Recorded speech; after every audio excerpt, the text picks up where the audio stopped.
ഓം ശൈവദർശനം ഭാഗം 9. ശിവസ്വരൂപികളായ ആത്മഭാവങ്ങളെ സാദരം വന്ദേ മാതരം. ശൈവദർശനം അഹിംസയ്ക്ക് കൂടുതൽ പ്രാധാന്യം കൊടുക്കുന്നു. അഹിംസ പരമോ ധർമ്മ എന്ന ബൗദ്ധ ദർശനത്തിൻ്റെ ഉറവിടം ശൈവദർശനം തന്നെയാണ്. ഭക്തിപൂർവം ഈശ്വരപൂജ പൂമലർ കൊണ്ടും മനമലർ കൊണ്ടും നടത്താൻ കഴിയും. അഹിംസ കാരുണ്യത്തിൻ്റെ ഉറവിടമാണ്. ചൈതന്യദേവൻ്റെ ആസ്ഥാനം ശിരസാണ്, ഈശ്വരൻ്റെ ആസ്ഥാനം. ഭക്തി എന്ന ശ്രേഷ്ഠമായ മനോവികാരം അഹിംസയിൽ നിന്നാണ് ഉടലെടുക്കുന്നത്. മാംസവർജനം ശൈവദർശനത്തിൽ നിർബന്ധമാണ്. സസ്യാഹാരമാണ് ഉത്തമം. സാത്വിക ഗുണം വളർത്തുന്നത് സസ്യാഹാരത്തിലൂടെയാണ്. മനുഷ്യൻ സത്, രജ്, തമോ 3 ഗുണങ്ങളോട് കൂടിയവരാണല്ലോ. അതിൽ സത്വഗുണമാണ് ഉത്തമം. സത്വഗുണപ്രധാനികളായിട്ടുള്ള മനുഷ്യർ ദേവത്വത്തിൽ എത്തിച്ചേരുന്നുണ്ട്. ആഹാരശുദ്ധേ ചിത്തശുദ്ധി. ആഹാരം ശുദ്ധമായാൽ മനസ്സും ശുദ്ധമാവും. അശുദ്ധ ആഹാരങ്ങളൊന്നും ആസ്വദിച്ചു പോകരുത് എന്ന് ശൈവദർശനം അനുശാസിക്കുന്നു.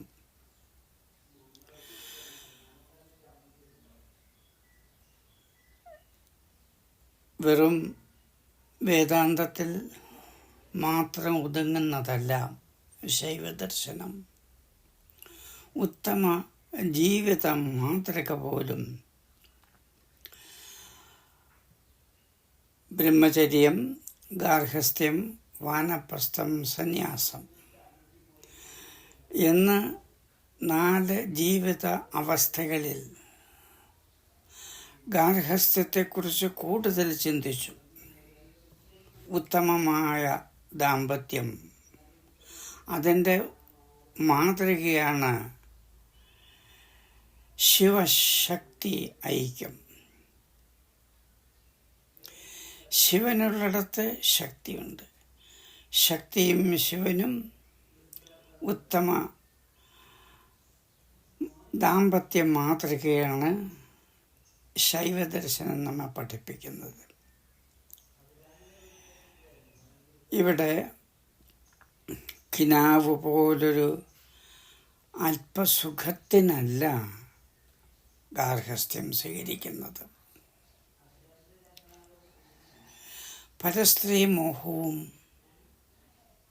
പരപുരുഷ മോഹവും സ്ത്രീ പുരുഷന്മാരെ തിരിക്കണം. ഈ ആദർശ ദാമ്പത്യം, ഏകപത്നി വ്രതം, ഏകഭർത്തൃത്വ വ്രതം ആദ്യം അനുശാസിച്ച് കാണുന്നത് വൈദിക സംസ്കൃതിയുടെ സാരസംഗ്രഹമായ വാൽമീകീയ രാമായണത്തിലാണ്. അതിൻ്റെ പ്രഭാവം ശിവതത്വത്തിലും ശിവദർശനത്തിലും കാണാൻ കഴിയും. പരസ്ത്രീമോഹം ദുഃഖം വരുത്തും. പരപുരുഷമോഹം ജീവിതത്തിൽ മഹാദുഃഖമുണ്ടാക്കും. കേവലം സ്വപ്നം പോലുള്ളൊരു ക്ഷണമാത്രമായ സ്ത്രീ സുഖത്തിന് അടിമപ്പെട്ടു പോകരുത്.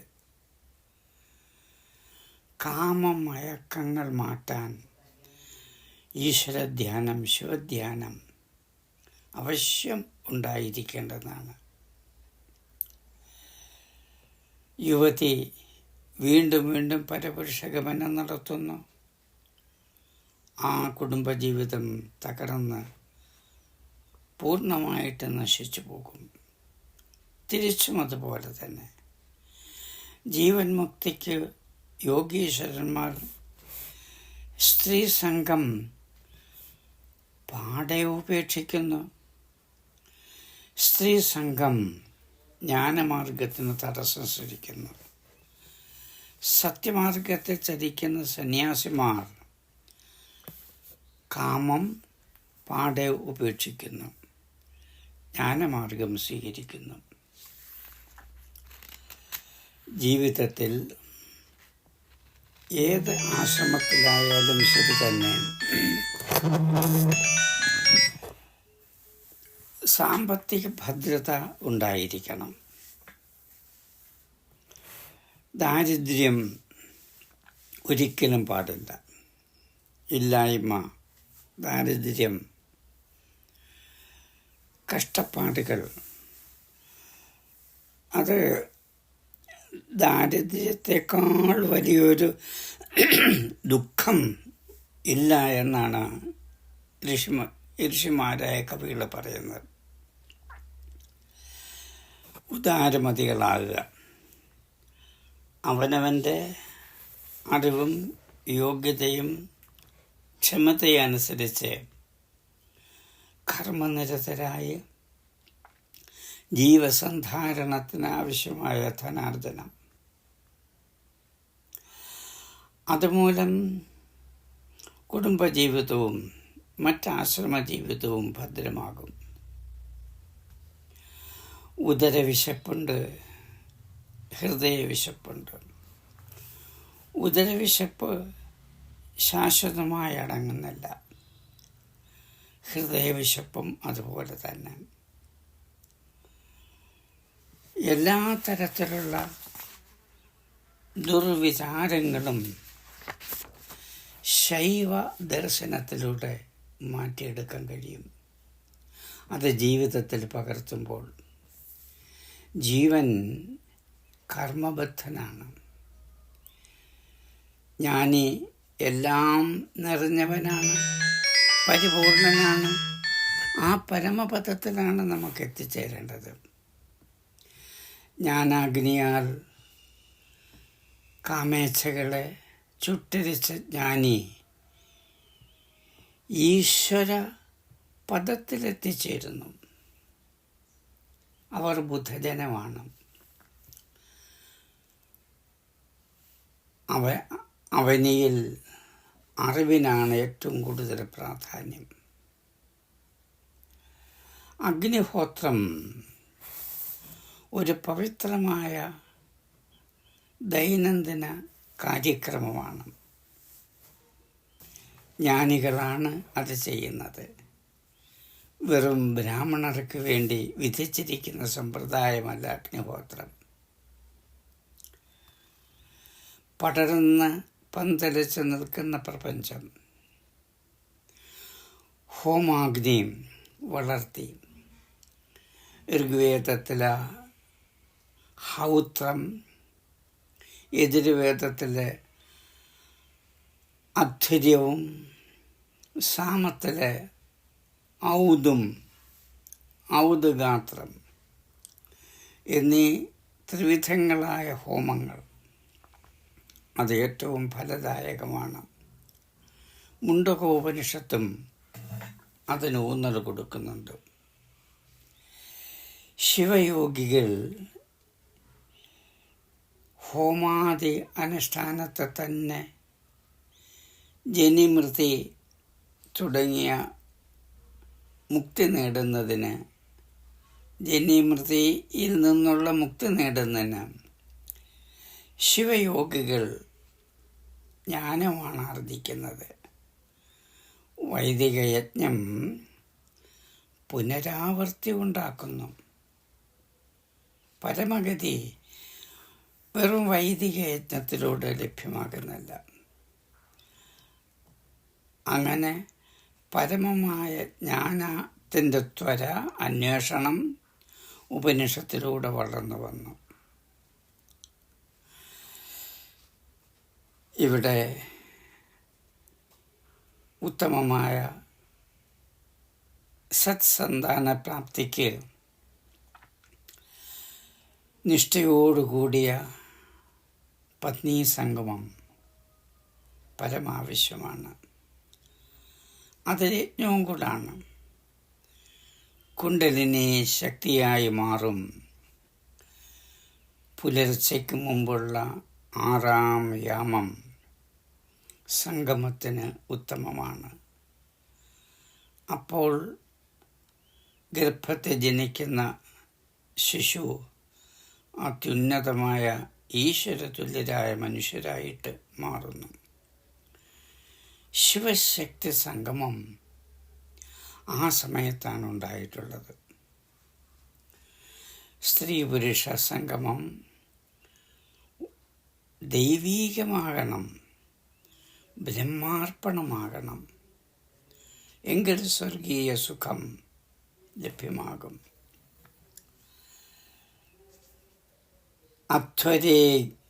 അധ്വരേഷു ഈഢ്യ കം പ്രത്നോഷി എന്ന് ശ്രുതി പറയുന്നുണ്ട്. അഗ്നിഹോത്രം ചെയ്യുന്നവർക്ക് സുഖം ജനിക്കുന്നു.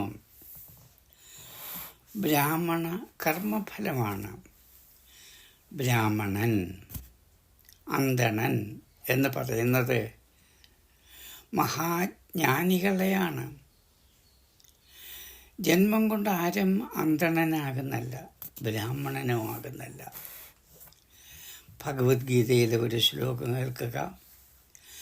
ബ്രഹ്മാർപ്പണം ബ്രഹ്മഹവിർ ബ്രഹ്മാഗ്നോ ബ്രഹ്മണാഹുതം ബ്രഹ്മൈവ തേന ഗന്ധവ്യം ബ്രഹ്മകർമ്മസമാധിനാ.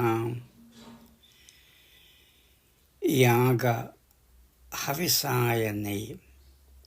സ്ത്രീ പുരുഷ സംഗമമാകുന്ന യജ്ഞത്തിൽ പുരികമുക്തിയിൽ നിന്നും പുറപ്പെടുന്ന ശിവാഗ്നിയിൽ, ജ്ഞാനാഗ്നിയിൽ കാമം അമർന്നു പോകുന്നു.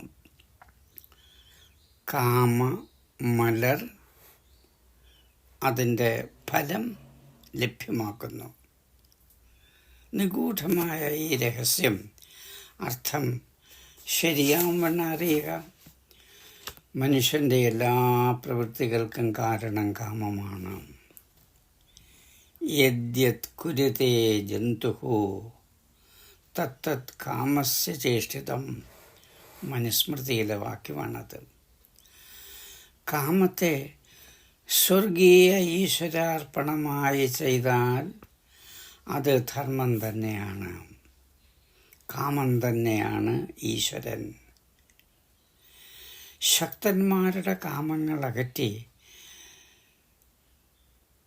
സ്വധർമ്മ പ്രാപ്തരാക്കുന്ന ബലവും ആത്മസാക്ഷാത്കാരത്തിന് തടസ്സമില്ലാതെ ജീവന്മാരുടെ കാമാഭിലാഷങ്ങളെ സഫലീകൃതമാക്കുന്ന മാർഗമാണ്, ധർമ്മമാർഗമാണത്.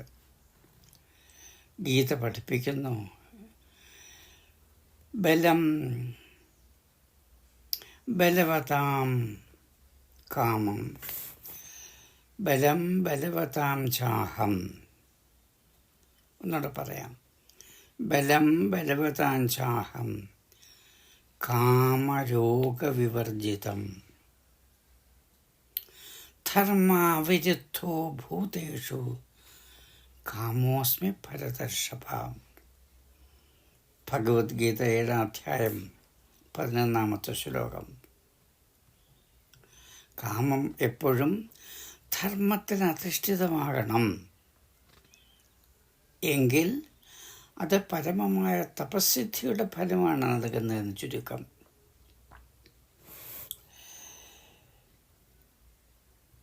എൻ്റെ ദൈവമേ, എൻ്റെ ഈശ്വര ഭഗവാനെ എന്നൊക്കെ ധ്യാനിക്കുമ്പോൾ നമ്മളുടെ മനസ്സിൽ, ഹൃദയത്തിൽ ജ്ഞാനദീപമാണ് പ്രകാശിക്കുന്നത്. ആ പ്രകാശം നടക്കുന്നത് ഉലപ്പിനാണ്, ശിവനാണ്, രുദ്രനാണ്. ഉലപ്പൻ എന്ന് പറഞ്ഞാൽ രുദ്രൻ, ശിവൻ എന്നർത്ഥം. അത് ഒളിദീപമാണ്, ജ്ഞാനത്തിൻ്റെ പ്രകാശമാണ്. ശിവശക്തിയാണ് ഓം, പ്രണവം.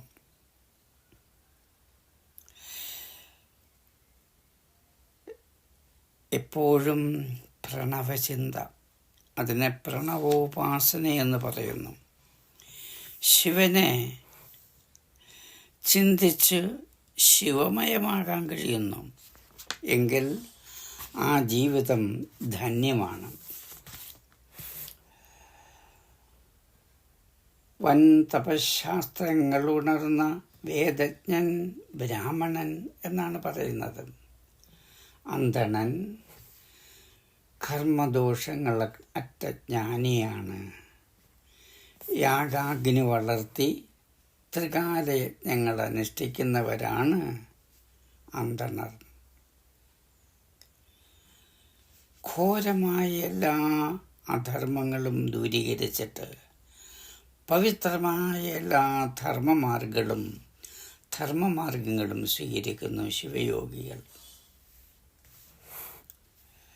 വേദാന്തവേദ്യനാണ്, വേദജ്ഞനാണ് ശിവപരമാത്മാവ്. ബ്രഹ്മവാചികളായ 3 പദങ്ങൾ ഓം തത് സത്, ഓം തത് സത്. ബ്രഹ്മജ്ഞാനാന്ത്യമാണ് ഈ ത്രിപദങ്ങൾ. ബ്രഹ്മം പരമകാരണമായ സത്യമാണ്. ഇത് ഉച്ചരിക്കുന്നവർ, അതായത് പ്രണവം, ബ്രഹ്മത്തിൽ വിലയം പ്രാപിക്കുന്നു. ഓം തത്സത്, ഓം തത്സത്. ഈ മന്ത്രം എപ്പോഴും മനസ്സിലുണ്ടായിരിക്കട്ടെ. പ്രപഞ്ചത്തിൽ പല പല രഹസ്യങ്ങളും അടങ്ങിയിരിക്കുന്നു. ആ രഹസ്യങ്ങളിൽ വെച്ച് ഏറ്റവും ശ്രേഷ്ഠമായ രഹസ്യമാണ് ശിവരഹസ്യം. പരമാത്മജ്ഞാനമാണ് നൽകുന്നത്. വ്യക്തി ശരീരത്തിലെ ജീവാത്മാവും പ്രപഞ്ച ശരീരത്തിലെ പരമാത്മാവും ഒന്ന് തന്നെയാണ്.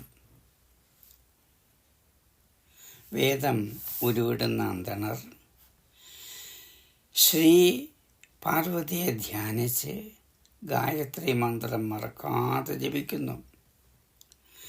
അറിയേണ്ട വസ്തുക്കൾ അറിഞ്ഞ് അറിവുള്ളവരായ സംസാരമായ ആ ഭ്രമത്തിൽ മുഴുകിപ്പോകാതെ വേദം പഠിക്കുക. ഗായത്രി വൈദിക മന്ത്രമാണ്. ഇത് ഗാനം ചെയ്യുന്നവരെ രക്ഷിക്കുന്നു. ഗായന്തം ത്രായതായിതി ഗായത്രി. സന്ധ്യാവന്ദനത്തിന് ബ്രാഹ്മണർ, അതായത് അന്ധണർ, ജ്ഞാനികൾ ഈ മന്ത്രം അഗ്നിയോടൊന്നിച്ച് ബ്രഹ്മത്തിൻ്റെ മുഖത്തിൽ നിന്ന് ജാതമായതിനാൽ അഗ്നിമുഖി മന്ത്രമെന്നും ഗായത്രിയെ പറയുന്നു, ജപിക്കുന്നു. വേദമാതാവാണ് ഗായത്രി, മന്ത്രമാതാവാണ് ഗായത്രി. ആത്മഭാവങ്ങളെ തുടർന്നുള്ള ആശയങ്ങൾ അടുത്ത സത്സംഗങ്ങളിൽ നമുക്ക് മനനം ചെയ്യാം. സ്വസ്തിസ്തു, ശുഭമസ്തു, സന്തു മംഗള ശതാനി.